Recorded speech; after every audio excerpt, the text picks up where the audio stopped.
Hi there, it's Cheryl Truesdale, and I'm thrilled that you're here with me for this episode of Cheryl Shares TV, your station for inspiration. So today, I'm wondering, is it just me, or does criticism usually come across as a hostile attack? Yeah, I have heard it framed in a positive light as a critique or an evaluation or even an honest appraisal, but to me, it still usually feels like insult, accusation, and even disapproval. Can you relate? And here's the problem with this. Experiencing the sting from harsh criticism can cause us to fear criticism in any form, even the good and healthy constructive criticism that's important to our personal growth and even strengthening our relationships. Now, since it seems virtually impossible to avoid criticism, I think it makes it really important that we are prepared to deal with constructive criticism effectively. Does this sound good? You know, Aristotle made a great point when he said, there's only one way to avoid criticism, and that's by saying nothing, by doing nothing, and by being nothing. And we don't want to do that. How miserable. So, I have a question for you. How can you take the sting out of criticism and use it to grow and get closer to your full potential? Well, I just happen to have something that will help. 4 tips to benefit from constructive criticism. In this video, you'll discover how to use those tips to take the sting out of criticism so that you can be a great receiver of constructive criticism that takes you to the personal growth that leads to a fulfilling and happy life.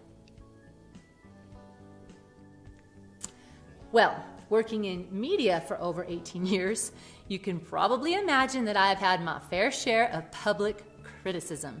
So I thought it would be fun to share a couple of the rude and crazy things that people have said about me. Oh, here's one of my favorites. I was actually described in the newspaper as a nymphomaniac cheerleader. Now, after the shock of the comment wore off, I was able to deconstruct it and I was like, yeah, okay, I get the cheerleader thing. But the nymphomaniac thing, that is just ludicrous. Oh, and here's another one. Someone actually accused me of, get this, shooting lasers at him through my eyes when my commercials came on in his living room. I am so not kidding. Sometimes you just gotta say whatever. But seriously though, dealing with criticism is no fun at all, is it? And like Aristotle said, unless you want to bury your head in the sand and hide out all your life, you are probably going to be subjected to criticism in one form or another. Yeah, it is not fun to deal with it. It is kind of tough, but you do have a choice in how you deal with it. And by using effective strategies, you can take the sting out of criticism and reap the benefits instead. Now, since this isn't easy to do, here are 4 tips that are going to help you handle yourself effectively when receiving criticism. When receiving criticism, it's important to 1, consider the source, 2, to remain open-minded to constructive criticism, 3, to seek clarity when you become confused about something that's being said to you, and 4, to evaluate and analyze the criticism after you've received it. So let's dive in. Tip number 1, consider the source of the criticism. You can take the sting out of unnecessary criticism by learning to distinguish between harsh criticism and constructive criticism. Basically, being able to determine whether the criticism is harsh or helpful. Need help making the distinction? So, constructive criticism is helpful when it's being given to you solely because the critic wants to help you improve for your own benefit. And harsh criticism is when someone wants to tell you your faults to bring you down or to make themselves feel better. And I also like to consider, is this criticism coming from somebody who's important to me? Do I respect them? Do I value their opinion? Now, if you determine that the criticism is helpful, that it's coming from someone you trust and you know that they have your best interest at heart, then go ahead and invite the criticism. But if you determine that the criticism is harsh, that it's coming from an unsafe person who does not have your best interest at heart, it is okay to set boundaries around uninvited criticism. Now, after you go through all of this and you decide that you do want to receive the criticism, you are ready to move on and use step 2, or actually tip 2.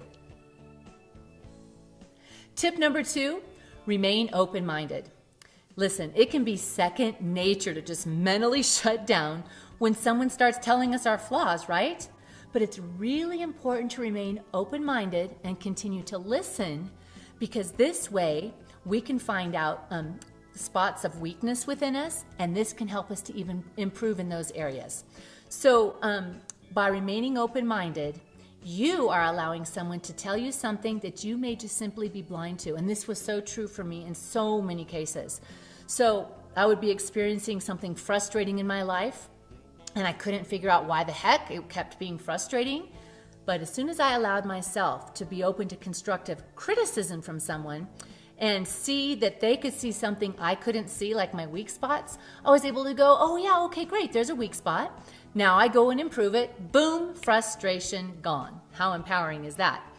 And then there's tip number 3, and this is you want to seek clarity. So when you're receiving constructive criticism from someone, it's your job to make sure that you completely understand what they're saying and why they're saying it.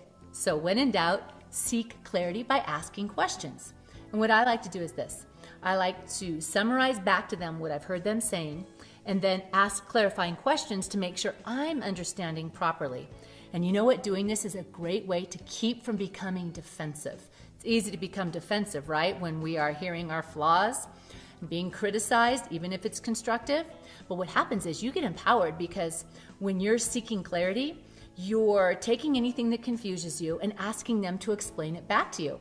And this turns your constructive criticism into a dialogue rather than it feeling like a courtroom trial.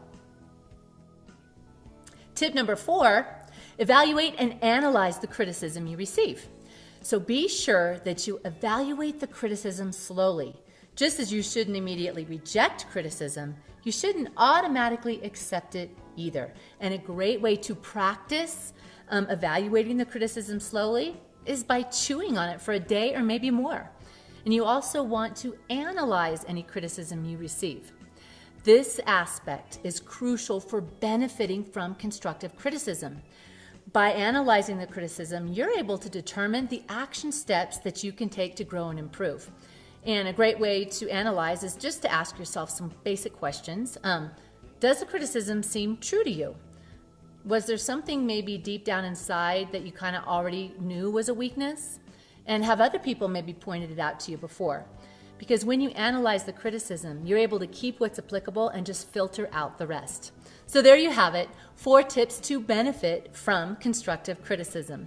So hopefully you're able to see constructive criticism for the gift that it is, an opportunity to grow and improve. So the next time you're facing criticism, go ahead and use these 4 tips, and then please tell me about your experience. And you can do that by leaving a comment under the video over at CherylTruesdale.com. So do you feel inspired now? If so, would you like to inspire someone? Someone you know that could use a little love, hope, and inspiration to brighten their day? Got someone in mind?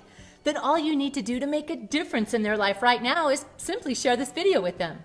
I am honored that you joined me for this episode of Cheryl Shares TV. And to make sure you get your regular dose of inspiration, just head on over to CherylTruesdale.com and sign up for email updates. That way you will never miss an episode. And remember, you are amazing.